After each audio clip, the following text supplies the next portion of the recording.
Assalamualaikum warahmatullahi wabarakatuh. Kepada semua para pendengar dan para penonton, apa khabar semuanya? Semoga semuanya dalam keadaan sihat dan sejahtera. Sekarang Brother Fai berada di Sandakan, Sabah, negeri di bawah Bayu. Okey, tepuk tangan. Sekarang ni Brother Fai bersama dengan sahabat-sahabat Brother Fai yang menetap di Sandakan. Okey, kita ada saudara Roslan, kita ada saudara Amir dan juga saudara Faiz. Okey. Okey, pada malam ini lokasi kita sekarang ni, kita berada di sebuah taman yang dikatakan mempunyai kisah-kisah yang misteri. Okey, taman apa? Taman Rekreasi Indah Jaya. Taman Rekreasi Indah Jaya Sandakan yang diwar-warkan mempunyai cerita misteri dengan kehadiran hantu bangkit. Ya, okey. Agak keras ini. Agak keras juga di sini ya. Okey. Jadi kita semua sedia maklum, masing-masing kita ni mempunyai pengalaman kisah-kisah seram. Betul? Okey. Jadi pada malam ini Brother Fai ingin kita semua berkongsi pengalaman seram. Tak mau pengalaman yang lain kita nak pengalaman yang seram. Seram dan pelik. Seram dan pelik. Okey. Jadi kita nak mulakan dengan siapa ni? Saya. Okey. Faiz lah. Dengan okey, dengan Faiz okey, sebelum tu kan saudara Faiz kita ni, saudara Faiz kita ni adalah seorang YouTuber juga sebenarnya. Dia seorang YouTuber dari channel mana?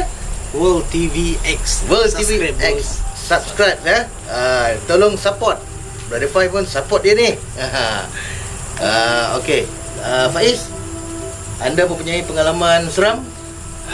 Pengalaman seram ada juga, cuma tidak tahulah seram atau tidak bagi pihak penonton. Cuma saya akan ceritakan sedikit sebanyak pengalaman saya dulu lah. Boleh kuat sikit. Okey. Alright, Assalamualaikum dan selamat malam. Okey. Assalamualaikum dan selamat malam semua para pendengar dan penonton, subscriber dan juga viewer semua. Alright. So sebelum itu saya akan perkenalkan diri saya. Nama saya Faiz. Saya berasal daripada daerah Ranau. Orang dusun. Okey, saya ada satu cerita. Okey, saya ada satu cerita di mana masa tu umur saya tahun 6. Berapa tahun masa tu? 12 tahun. 12 tahun. Darjah 6 kan? Okey, darjah 6. 12 tahun. Okey. Masa tu lepas habis sekolah tu, masa hari Kamis masa tu, lepas habis sekolah tu saya pergi lepas habis sekolah tu saya pergi di tempat mama saya lah. Untuk pengetahuan kamu semua, bapa saya sama mama saya dia sudah bercerai sebelum saya sendiri pun tidak sempat lagi tengok dia orang sama-sama dulu. So bila saya kenal dunia ni pun dia orang sudah bercerai. So bapa saya ni duduk di kampung yang dipanggil Kampung Lobo Baru, dan mama saya ni pula duduk di Kampung Timbua lah. So jarak kampung tu, antara dua kampung tu dalam perjalanan dia ambil masa dalam 1 atau 2 km lah untuk berjalan. Okey. So lepas habis sekolah tu, kira-kira dalam jam 12.30, saya masa tu fikiran saya mau balik di tempat bapa saya terus mau balik di rumah di sana lah, di Kampung Lobo Baru. Cuma masa tu saya rasa macam saya betul-betul lapar. Jadi saya rasa masa tu sekolah tu dia berdekatan sedikit dengan kampung mama saya yang dipanggil Kampung Timbua lah. Kampung Timbua. Jadi saya ambil keputusan untuk pergi di Kampung Timbua dulu, di tempat mama saya, untuk makan dulu lah sebelum balik di tempat bapa saya. Jadi okey, masa 1:30 tu macam tu saya balik sampai di rumah mama saya. Okey, saya makanlah dulu, lepas tu minum semua, lepas tu saya tidurlah. tidur mungkin dalam 2 jam atau 3 jam tuh. Jam 5 lebih lah kalau tidak silap saya sedar daripada tidur. 5 lebih tu 5 petang lah. 5 petang lah masa tu. Okey. Jadi lepas saya bangun tu, saya bagi tahu mama saya, mak saya mau balik dulu nih. Dia cakap macam tu. Tapi mama saya bilang, janganlah kau balik dulu sebab lewat sudah nih. Sebab masa tu ambil perjalanan dalam 2 km lah, macam saya cakap tadi 2 km untuk berjalan kaki. Tidak ada motor, tidak ada kereta, beskal pun tidak masa tu. Kita kena jalan kaki. Pergi sekolah pun kena jalan kaki juga. So sempat gelap lah. Ya. dalam perjalanan. So saya pun ambil keputusan. Terpaksa saya cakap tidak boleh, saya akan dah balik rumah juga sebab ialah bapak marah tu nanti sebab besoknya tu lagi ada kerja, mau dibuat, mau tolong dia di kampung, di rumah tu. Jadi saya ambil keputusan untuk balik juga tu. So 5:30 tu saya gerak lah. Okey. Saya gerak, lepas tu saya mula berjalan dalam 5:30 lah, lebih kurang begitu. Jadi jalan ni dia memang gelap tau. Masa tu memang tidak lampu di sana. Siapa-siapa orang Ranau ataupun yang pernah datang di Ranau, kalau petik saja nama Kampung Timbuak tahun 2000 atau 2002 tu memang di sana tidak ada lampu. Memang tidak Belum inilah. ada elektrik. Elektrik pun tidak, jalan pun memang rosak lah, gravel. Dia kawasan pedalaman ke? Agak pedalaman, sangat dalam. So saya ambil masa dalam sejam lebih lah, saya rasa sejam lebih kah berjalan sebab yalah kita tidak boleh juga laju-laju sebab gelap. Kita masa tu saya bawa macam ada satu botol dia panggil macam, kalau di kampung orang dusun masih tahu tu botol mentoku. Satu botol mentoku tu kami ambil satu kertas surat kabar, kami kasih gulung dia, si bulat dia, kasih cucuk di botol tu. Tapi di dalam tu ada minyak tanah sudahlah. So kita tinggal bakar saja begini. Terus itu yang saya bawa sampai di rumah lah. Untuk lampu lah tu. Ya, lampu untuk sepanjang perjalanan lah dia macam obor betul. So dalam perjalanan tu dalam perjalanan tu pun saya ada bawa matches lah sebab masa tu memang saya sudah merokok. Masih awal nakal. Yang mudah nakal masa tu. So dalam perjalanan tu keluar saja dari jalan besar, memang jalan tu memang sempit dan memang hutan lah. Dalam perjalanan tu dipindahkan cerita separuh perjalanan saya tu untuk sampai di kampung Lawa Baru tu, di tempat bapak saya. Separuh perjalanan tu dalam, saya rasa jam tu dalam 6 lebih lah, atau 6 lebih mau jam 7 lah. Saya rasa dalam antara jam 6 atau jam 7 masa tu. Okey, memang tempat tu betul-betul gelap. Okey. Dalam perjalanan saya tu, saya pegang lampu tu. Masa tu saya dah nampak macam satu kain putih yang macam dia tutup jalan tu, dia macam gerbang, gate, tabir. Ya, dia tabir, dia pagar betul di tengah-tengah jalan tu. Itu betul-betul memang pengalaman yang paling seram lah saya rasa. Waktu tu umur pun masih muda. Ya. Darjah 6. So memang kita ni memang penakut lah. Penakut muda-muda begitu. Selepas tu saya nampak tu memang putih. Dia betul-betul dia tutup jalan tu. Dia lebih kurang lebarnya dalam 3 cm lah lebih kurang. Dia Kain putih tu. berbentuk apa? Berbentuk kain ke? Putih, dia macam bayangan ke atau macam mana? dia macam kita nampak bayangan, tapi dia macam real juga nampak depan-depan. Dia lebih kurang jarak macam berapa meter saja masa tu. Saya perasan benda tu sebab kita bawa lampu begini, tiba-tiba kain putih itu menghalang di tengah-tengah jalan. So memang terkejut masa tu. Jadi saya berfikir 2 kali sebab perjalanan ini memang separuh sudah. Perjalanan di antara pertengahan sudah di antara kampung tempat mama saya dan tempat bapak saya. So jadi kalau saya mau patah balik pun sama juga jauh. Jadi saya fikir bagus saya teruskan perjalanan. Jadi cara saya tutup mata, lepas tu saya lari. Dan reda lah. Ya, saya reda saja, itu saja. Yalah, panik kan masa tu. Memang panik, saya tutup mata, saya langgar. Tapi waktu saya langgar tu saya tidak rasa apa-apa. Memang tidak, saya rasa sikit pun sentuhan ke kain tu memang tidak. Jadi saya rasa itu macam kira bayangan lah. Jadi saya lari, lepas tu limpas saja terus jalan macam biasalah. jalan macam biasa. So saya teruskan perjalanan tu sampai di rumah dan saya kasih cerita sama bapak saya lah. Begini saya cakap, saya cerita lah dari A sampai Z lah, cerita sama bapak saya. Jadi dia cakap, dia cuma bagi tahu itu aku punya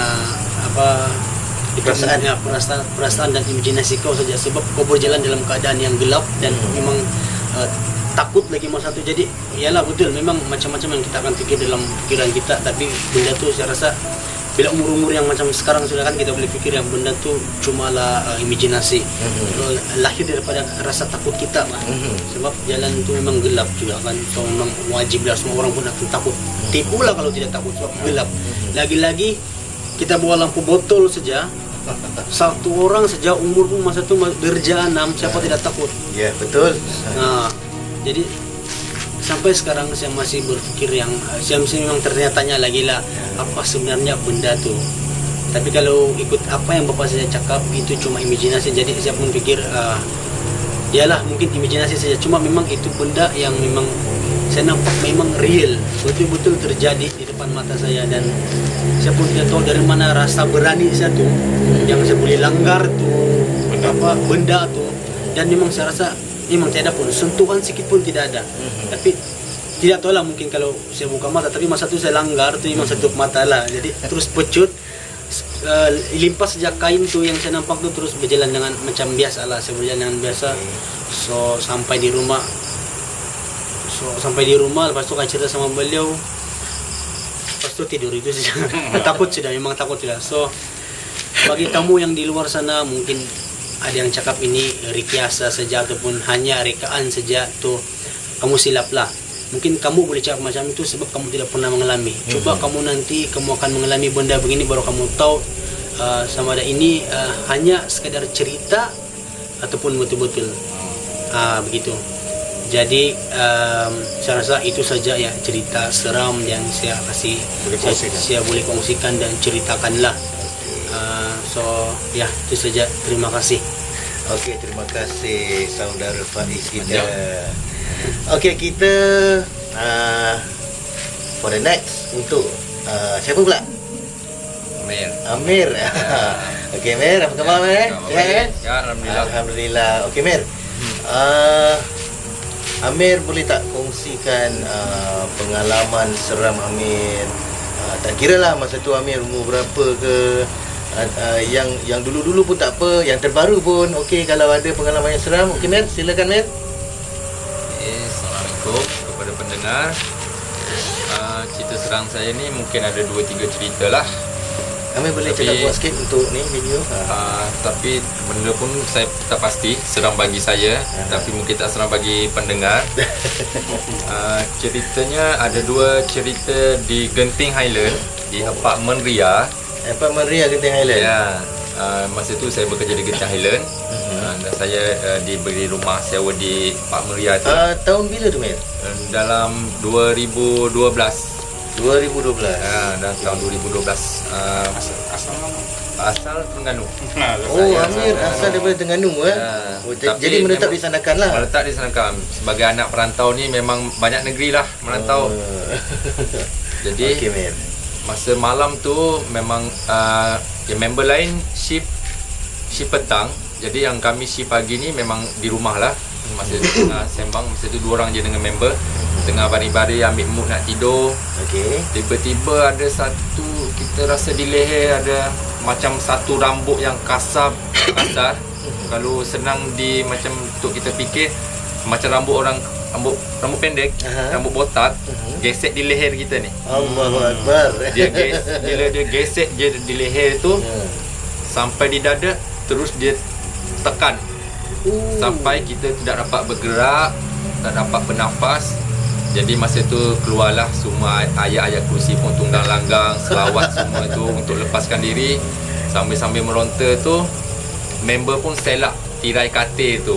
Okay. Barulah rasa benda tu terlepas. Benda tu lah. Itu di Genting. Lepas tu satu lagi, menjelma malam juga, shift pagi.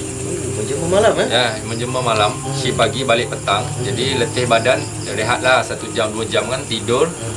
Bila bangun pergi ke dapur, tengok member tengah macam masak sesuatu lah di dapur tu. Okey. Masak, tak tahulah dia masak apa, goreng telur ke apa ke. Lepas tu jadi tak tegur lah, pedulikan dia di situ. Jadi saya lepas bangun tidur macam biasa, masuk tandas, mandi. Bila keluar pada tandas tu, member yang tengah memasak tadi masuk daripada pintu depan sambil bawa tapau. Lepas tu tanyalah dia, kau ke mana tadi? Cakap, aku turun bawah beli tapau.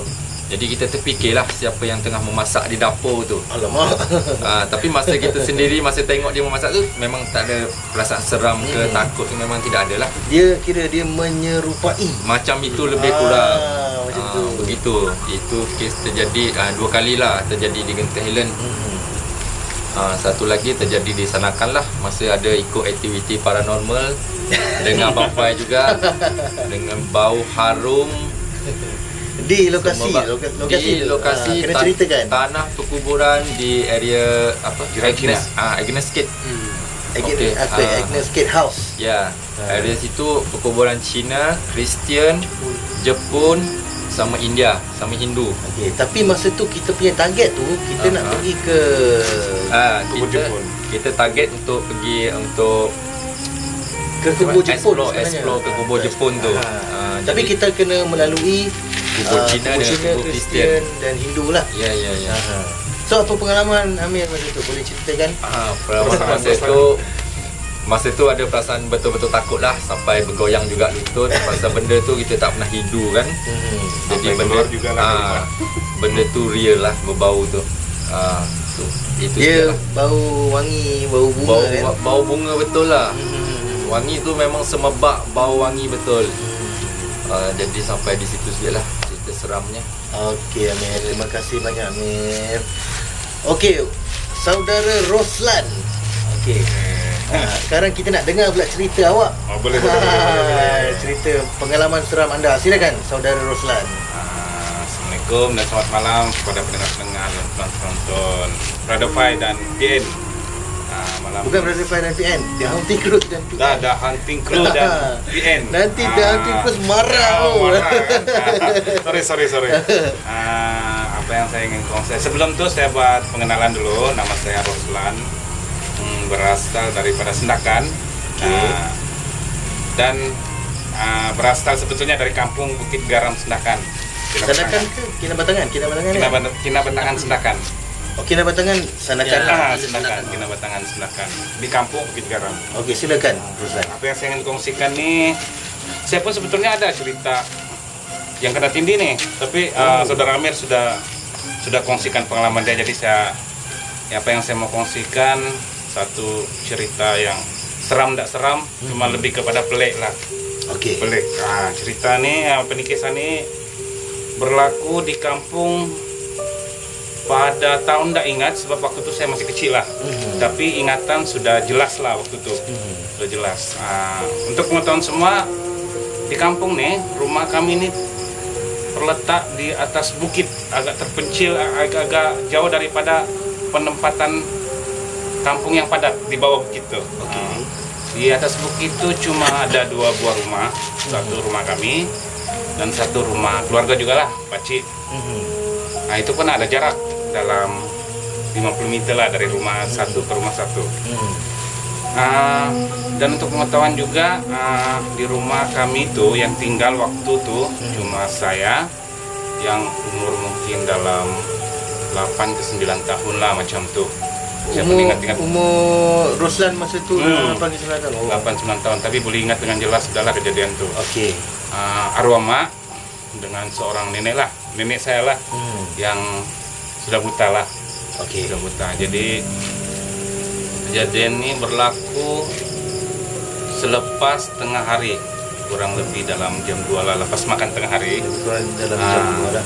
Jadi oleh kerana di rumah tuh tiada anak darah, saya yang jadi mangsa cuci piring.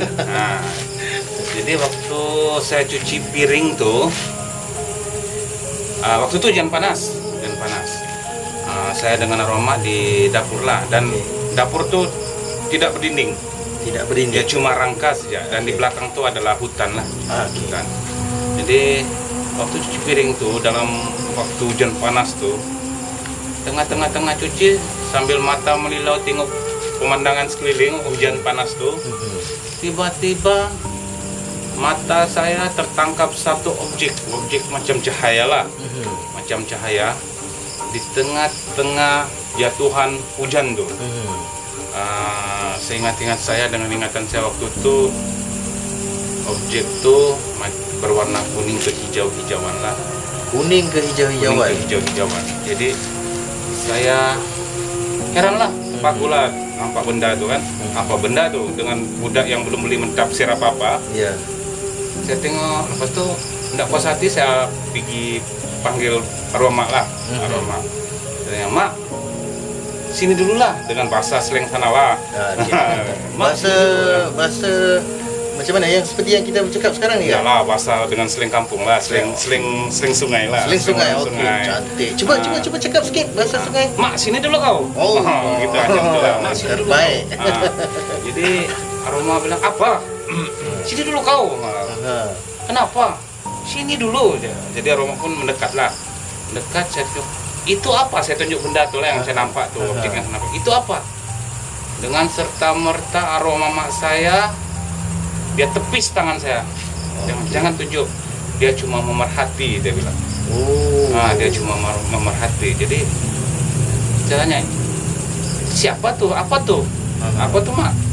Dia arwah cakap, dia setakat menengok dia tiada bagi jawaban yang terperinci lah. Atau mungkin saya tidak jelas lah dengan cakap dia waktu itu lah. Jadi dia bilang, "Sudahlah, cuci piring," dia bilang. "Nanti pergi masuk dulu aja." Saya dengan Roma masuklah ke dalam rumah. Lepas hujan panas tuh kami keluar balik lah. Jadi kesimpulan dia, benda tuh bagi saya pelik lah, dan saya buat saya penasaran. Saya tidak tahu benda itu apa. Sebab kalau rumah kami itu bukan berada di kampung, di bandar contohnya, mungkin ada cahaya-cahaya, pantulan-pantulan daripada cahaya-cahaya sekeliling lah. Tapi ini kampung, hutan, kan hutan. Mungkin juga waktu itu Allah alam lah, cuma Allah yang lebih tahu benda itu apa. Iyalah. Kan Cuma Allah yang lebih tahu benda itu apa. Dan bagi saya kejadian itu agak pelik bagi saya. Jadi setakat itu sajalah cerita yang saya dapat kongsikan.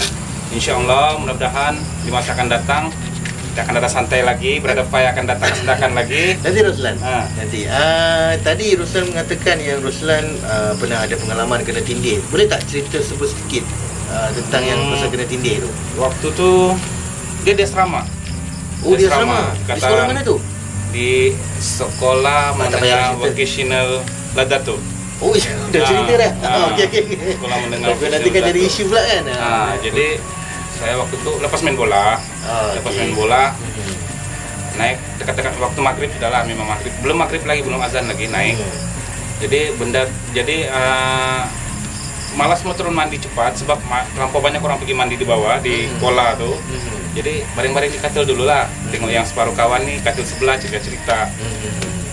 Saya nggak tidur tau, saya masih sadar, tapi tiba-tiba saya rasa berat dan tidak dapat mengeluarkan suara dan tidak dapat menggerakkan badan. Waktu itu agama ini bukan orang bilang, alah masih remaja begitu, mana ingat lagi ayat-ayat tuh semua, nggak ingat lagi lah, ya cuma macam tu sajalah. Lepas itu cuma waktu itu di pikiran bermain, di pikiran jalan, dan teringat kata orang tua-tua, kalau ada macam tuh goyangkan ibu jari kaki. Oh, itu dia punya petua. Digoyangkan. Saya coba goyang, betul ibu kaki, ibu kaki goyang, ibu jari kaki goyang. Tapi saya masih belum terlepas lagi lah, dan di telinga tuh ada bunyi macam tuh, berbang pula. Macam tuh. Dia macam mana tahu? Macam kalau seolah-olah kalau kita dengar bunyi genset. Genset yang bukan genset besar, genset kecil tuh. Dia macam tuh, saya boleh dengar, saya sedar kawan-kawan saya bercerita. Cuma orang punya suara tuh nggak jelas sama saya, sudahlah. Lepas tuh bila gerak paksa terlepaslah benda tuh, terlepas. Okey. Dan menurut selepas itu menurut cerita orang-orang yang sudah yang berpengetahuan, mereka kata benda ini suka suka singgah duduk di tempat badan yang kotor. Jadi waktu itu saya kan baru habis main bola. Yalah. Dengan puluh-puluh baring-baring dekat maghrib lagi. Mungkin dia singgah stay sekejap lah. Yalah, belum sempat mandi, lepas tu terus baring kan. Baring. Itu yang mungkin terkena tu kan. Dia tinggal stay lu. Kau belum buka ini tempat stay cantik nih. Jadi sudah jam tu lah. Itu pengalaman saya yang kena tindih lah.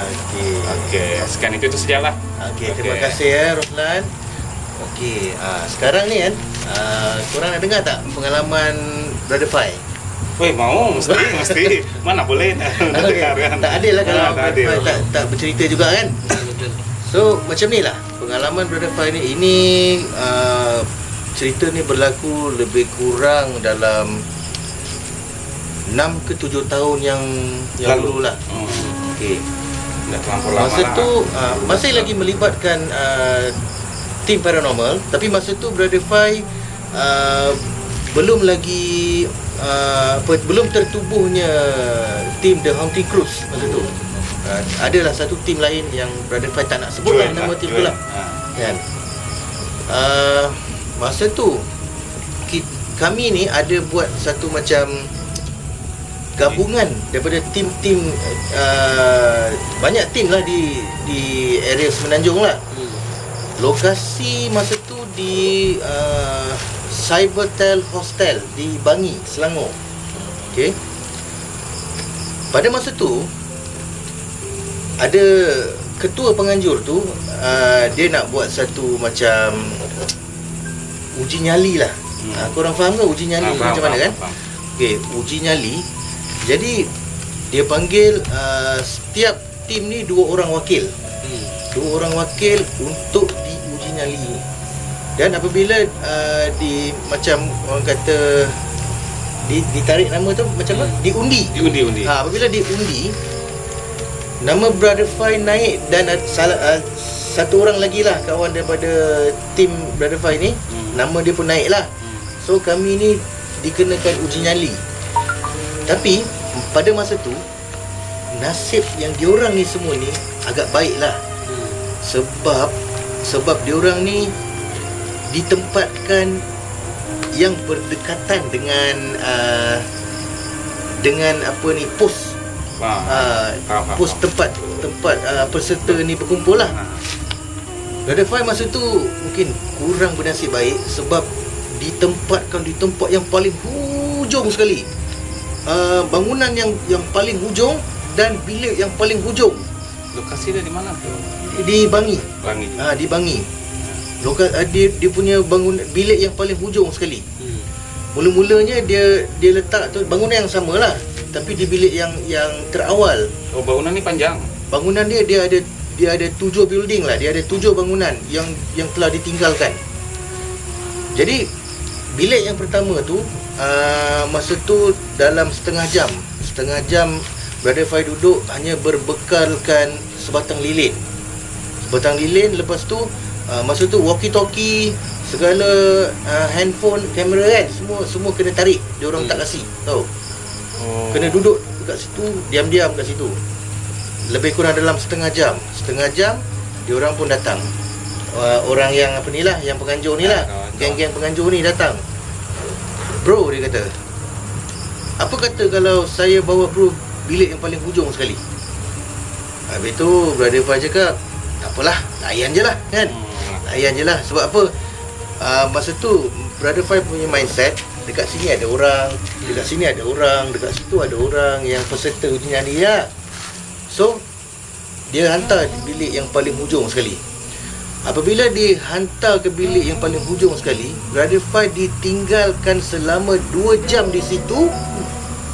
2 jam di situ hanya berbekalkan sebatang lilin, tanpa diawasi, tanpa pemerhatian. Jadi yalah, seperti apa yang Brother Fai cakap tadi, dalam mindset ni, oh tak apa, dekat situ ada orang, kat situ ada orang, kat sana tu ada orang kan. Tapi sebenarnya diorang semua ni dah angkat bendera putih dulu, dah surrender. Diorang dah surrender sebenarnya. tinggal Brother Fai sorang-sorang dekat bilik yang paling hujung sekali tu. Dalam masa 2 jam tu, ending sebelum dia orang datang nak ambil Brother Fai, masa tu di dalam bilik tu tingkap tu dah melopong lah, dah lohong lah, dah tak ada cermin lagi lah. Brother Fai nampak ada satu kelipat lembaga hitam yang jari dia sangat panjang tau. Jari dia sangat panjang, masuk daripada luar tu, dia masuk begini. Jari dia ni dah menjengah tau. Tapi dia macam bayangan hitam lah, tapi memang kita nampak sebab daripada biasan cahaya lilin tu kita nampak jari dia sangat panjang. Dia keluarkan separuh kepala dia. Elok je dia nak keluarkan separuh kepala dia tu, kan, jari dia tu. Orang datang ambil Brother Fai. Cakap, tu ada tu. Cakap. Lepas tu tak apa-apa dia baca. Macam tu lah. Okey lah, settle lah. Dia orang pun ambil lah Brother Fai.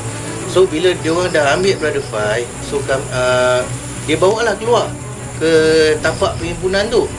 Base.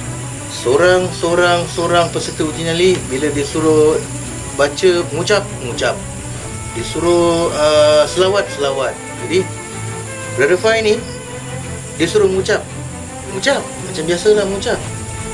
Dia suruh selawat. Dia tanya sepatah, Brother Fai tanya sepatah, jawab sepatah lah, kan. Tapi dia kata brother ni dah lain ni, dia kata. Yang dia tunjuk tu siapa? Ha? Yang dia tunjuk tu? Yang apa ni lah, yang penganjur ni lah, geng-geng Dia penganjur ni tunjuk lah. Brother Fai. Dia tunjuk saya lah. Dia kata brother ni dah lain ni, dia kata. Sebenarnya sebab apa tahu? Bila aku berada di bilik tu dengan berseorangan selama 2 jam, mantul lah kepala otak aku. Ya. Sebenarnya bukan apa pun sebenarnya. Kepala ni rasa macam Blank lah, blank. orang cuba bayangkan kan, bila kita ditinggalkan seorangan kat situ kan, tak ada kawan, tak ada apa selama 2 jam, kita rasa alamak, blank kepala. Jadi bila orang tanya, kita pun okey, blank lah kan. So dia suruh Brother Fai duduk. Bang, duduk bang, dia kata. Duduk. Abang baca Fatihah bang. Bacalah Fatihah. Baca selawat bang. Baca. Bos okey bang. Kosongkan minda, kosongkan fikiran, jangan ingat apa-apa. Rupa-rupanya diorang tu ada niat di sebaliknya tu. Diorang nak memasukkan benda tu di dalam Brother Fai. Tapi nasib Brother Fai baik. Sebab apa? THC Alang datang pada Brother Fai, dia cuit. Bro, bangun. Tak payah layan arahan dia. Bangun. Masa tu barulah Brother Fai tahu yang dia cuba nak memasukkan benda tu, menjadikan Brother Fai ni sebagai mangsa Ambil hitam. untuk berinteraksi dengan makhluk tu, kan. Dan pada masa tu lah juga Brother Fai dapat satu pengajaran, kan. Cara orang untuk memasukkan benda tu, dia kena kosongkan fikiran, kosongkan minda. Sebab apa? Bila fikiran kita kosong, minda kita kosong, di dalam kita ni kosong, kita akan lupa pada Allah Ta'ala. Bila kita lupa pada Allah Ta'ala, benda tu senang masuk. Ya, betul. Dan apabila benda tu dah masuk, seumpamanya dalam badan kita ni ada satu lubang. Okey? Ada satu lubang di dalam tubuh kita ni, kan. Lubang tu memang kita tak nampak dari segi mata kasar, tapi kuat-kuat ni nampak. Jadi nanti lain kali, contohlah, kalau kita dengar bunyi kuda kepang, kuda tu menari kan. Kalau kuda kepang kan dia ada ritual dia kan. Dia menari tak pasal-pasal benda tu dah ada lubang lah mamat tu kan. Zup, dia masuk, kita pun menari sama-sama juga. Jadi daripada situ Brother Fai dapat tahu yang Brother Fai ni hampir-hampir nak menjadi mangsa dia orang ni tau. Jadi kambing hitam dengan jadi kambing hitam lah. Okey. Sebagai satu kesimpulan lah kan, sebagai satu macam orang kata khidmat nasihat lah kan, untuk kita sama-sama lah berkongsi lah kan. Sekiranya lah macam Faiz pun pernah menyertai apa ni kan, paranormal. apa ni, Amir pun sama kan, Roslan pun pernah juga kan.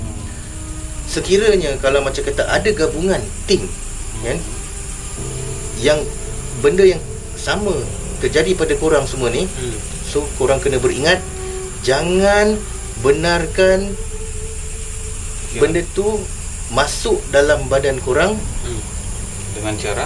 dengan cara diorang nak berinteraksi dengan benda tu. Sebenarnya korang adalah mangsa sebenarnya. Diorang nak memerangkap untuk orang kata hasil kerja diorang untuk berinteraksi. Kita ni jadi mangsa.